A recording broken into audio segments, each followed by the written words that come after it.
दिल्ली में विधानसभा चुनाव की तारीखों का ऐलान किसी भी वक्त हो सकता है। दिल्ली की सत्ता पर काबिज आम आदमी पार्टी चुनाव प्रचार में जी जान से जुटी हुई है।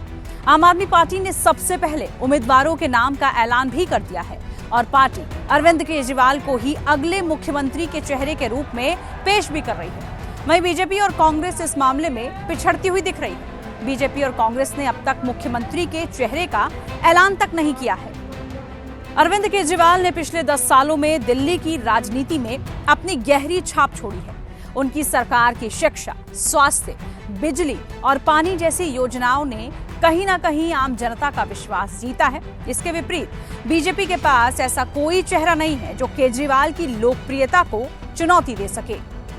दिल्ली में केजरीवाल का वोट बैंक अब एक मजबूत राजनीतिक ध्रुव बन चुका है।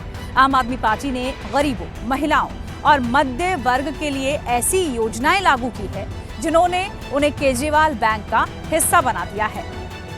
दिल्ली की जनता अरविंद केजरीवाल को गारंटी मैन मानती है क्योंकि उन्होंने अपने वादे को बार बार पूरा करके दिखाया है। केजरीवाल सरकार के काम। सबसे पहले बात शिक्षा क्षेत्र में क्रांति की। सरकारी स्कूलों को बेहतर बनाकर उन्हें निजी स्कूलों के बराबर खड़ा कर दिया गया है। स्कूल में नए क्लासरूम बनाए गए हैं और शिक्षकों की ट्रेनिंग के लिए अंतर्राष्ट्रीय स्तर की व्यवस्था की गई है। बात अब स्वास्थ्य क्षेत्र की। स्वास्थ्य क्षेत्र में सुधार, मोहल्ला क्लिनिक और सरकारी अस्पतालों को बेहतर बना दिया गया है। दिल्ली में हर नागरिक को मुफ्त दवा, जांच और इलाज की सुविधा मिल पा रही है। बिजली और पानी मुफ्त। 200 यूनिट तक बिजली और 20,000 लीटर पानी मुफ्त देने का वादा पूरा किया गया है। इसके अलावा महिलाओं के लिए मुफ्त बस यात्रा। महिलाओं की सुरक्षा और सुविधा के लिए दिल्ली सरकार ने बसों में मुफ्त यात्रा की सुविधा भी दी है। पर्यावरण के लिए प्रयास। दिल्ली में प्रदूषण को कम करने के लिए ग्रीन दिल्ली अभियान शुरू किया गया है। वायु गुणवत्ता सुधारने के लिए इलेक्ट्रिक वाहनों को और ज्यादा बढ़ावा दिया गया है। बेरोजगारी पर फोकस। रोजगार बाजार पोर्टल और स्किल डेवलपमेंट कार्यक्रम शुरू किए गए हैं। इन योजनाओं से लाखों युवाओं को रोजगार मिला है। सुरक्षा के लिए बस मार्शल।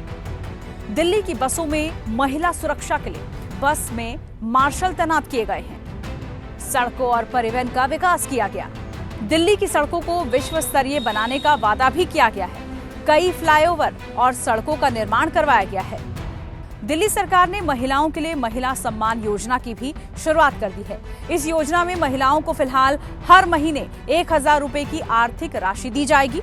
दिल्ली में चुनाव के बाद अगर आम आदमी पार्टी की सरकार फिर से बनती है तो इस योजना में मिलने वाली राशि की रकम को 2,100 रुपए तक कर दिया जाएगा।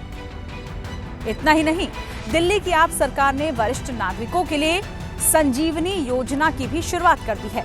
इसके तहत 60 साल से ज्यादा आयु के दिल्ली वासियों को मुफ्त स्वास्थ्य सेवाएं प्रदान की जाएंगी। उनका दिल्ली के किसी भी सरकारी या फिर प्राइवेट अस्पताल में इलाज भी हो सकेगा। दिल्ली सरकार ने इस योजना में गंभीर से गंभीर बीमारियों को कवर किया है। सरकार की तरफ से संजीवनी योजना के तहत रजिस्ट्रेशन भी शुरू कर दिया गया है। समय तेजी से बीत रहा है और चुनाव नजदीक हैं। चुनाव से पहले अरविंद केजरीवाल सरकार ने एक बार फिर से सीधे जनता से जुड़ी योजनाओं की झड़ी लगा दी है। अब देखना होगा कि चुनाव में आम आदमी पार्टी को इससे कितना फायदा मिलता है।